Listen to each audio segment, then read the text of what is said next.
Bonjour. Hello. Hola. Marhaba bikoum. Sur le fil, Le podcast d'actu de l'AFP. des nouvelles choisies pour vous sur notre fil info. Chez les champions du monde, le foot est aussi au cœur des débats politiques. Sur le fil part aujourd'hui au pays de Boca Juniors, River Plate ou San Lorenzo, en Argentine, où l'ultralibéral président Javier Milei veut aussi déréguler le football. Sauf que les socios, les supporters qui sont aussi membres du club, s'opposent au souhait du gouvernement de transformer leur modèle. En Argentine, les clubs sont des associations avec un rôle social important et revendiqué. Pas question d'en faire des sociétés anonymes ouvertes à des capitaux privés ou étrangers, avec la crainte que la priorité sera d'abord de faire du profit. Sur le fil vous emmène dans la province de Buenos Aires, un épisode préparé et réalisé par Maxime Mamet, avec sur le terrain Martin Rachinski, Magali Cervantes et Elena Bofetta. Sur le fil.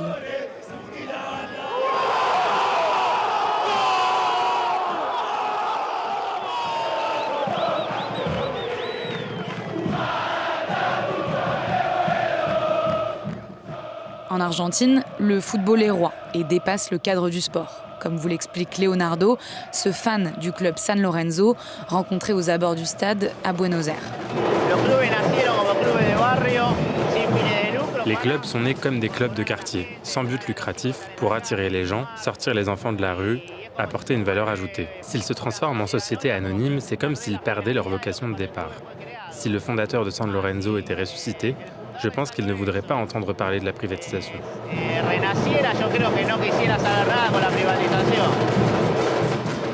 Mais le libertarien Javier Milei veut tout changer dans l'économie argentine depuis son élection en décembre 2023.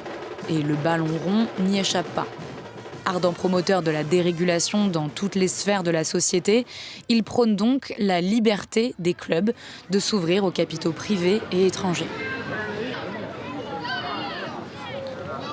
Sauf que les clubs argentins sont des lieux de vie, des salles de sport, des piscines, qui défendent des valeurs sociales. Ce sont des piliers de la vie quotidienne, financés notamment par les revenus du football professionnel. C'est le cas au San Lorenzo, l'un des plus grands clubs argentins situé à Buenos Aires. À San Lorenzo, on joue au foot évidemment, mais aussi au tennis, au basket, au volley, au hand, au hockey sur gazon. On y fait de la gym, du fitness et même du e-sport.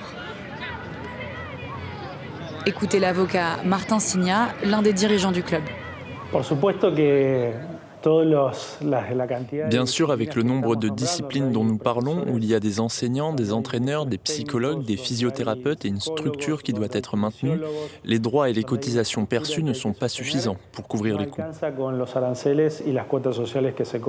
Un rôle social d'autant plus important que l'économie argentine est complètement ravagée par l'inflation, plus 193% en un an, et une économie en récession en 2023.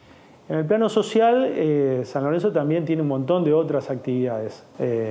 Sur le plan social, San Lorenzo propose également un large éventail d'activités pour les garçons, les filles, les adolescents et les personnes âgées, y compris des initiatives visant à fournir des lunettes, des semelles orthopédiques et des mammographies pour les femmes. La posibilidad de darle anteojos, plantillas, mamografías para las mujeres. Le club offre aussi 300 bourses à des jeunes du bidonville voisin pour profiter des installations. Alors le club a besoin du football professionnel, des recettes des matchs, de l'argent, des transferts et des droits télé. Nosotros tenemos presupuestado para el año 2024. Nous avons établi un budget pour 2024 et nous allons nous retrouver avec un déficit d'environ $1 million qui sera bien sûr couvert par les autres sources de revenus du club, principalement le football professionnel. Mayoritariamente el fútbol profesional. Hola a todos. Yo soy el León. Le bras de fer engagé par Javier Milei ne passe pas auprès des socios. Une semaine après son arrivée au pouvoir, le chef d'État s'était rendu dans son club de cœur de Boca Juniors pour les élections du club. Milei soutenait un candidat bien connu, puisqu'il s'agissait de l'ancien président de l'Argentine, son prédécesseur et allié Mauricio Macri. C'est finalement la légende du club, Juan Riquelme, partisan du modèle actuel, qui l'a emporté. Milei, lui, a été hué par les socios. Mais le président de l'Argentine n'a pas baissé les bras. En août, un décret présidentiel a sommé la Fédération argentine de football d'autoriser les clubs à devenir des sociétés anonymes. En face, la Fédération argentine résiste. Claudio Tapia, son président, s'y oppose fermement. Et sa réélection confortable en octobre, pour 4 ans, a sonné comme un défi à l'exécutif.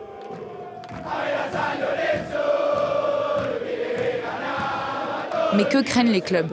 L'argument de Milei est de permettre aux clubs de grandir grâce à des capitaux privés, comme les clubs du voisin brésilien, par exemple, qui sont ouverts aux investissements depuis 2021. Pour comprendre, direction le club Atlético Lanús, un autre club de première division de la province de Buenos Aires. Son président Luis Chebel nous explique ses craintes. Dans ce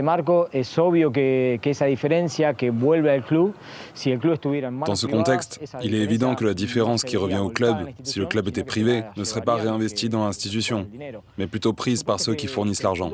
Bien sûr, le football est le moteur de l'économie du club. Et c'est pourquoi les décisions prises dans ce domaine sont si importantes. Sans le football, le club serait presque intrinsèquement déficitaire. Par conséquent, notre objectif à chaque fenêtre de transfert est de construire une économie plus forte et plus solide, alimentée par la différence entre la vente de joueurs et l'acquisition de nouveaux joueurs.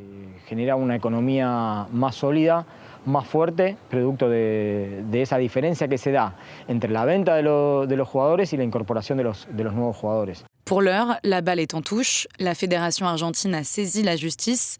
Cette dernière a ordonné une suspension du décret jusqu'à un jugement définitif sur le fond. L'exécutif a fait appel et questionné la compétence du juge. Et le ton monte.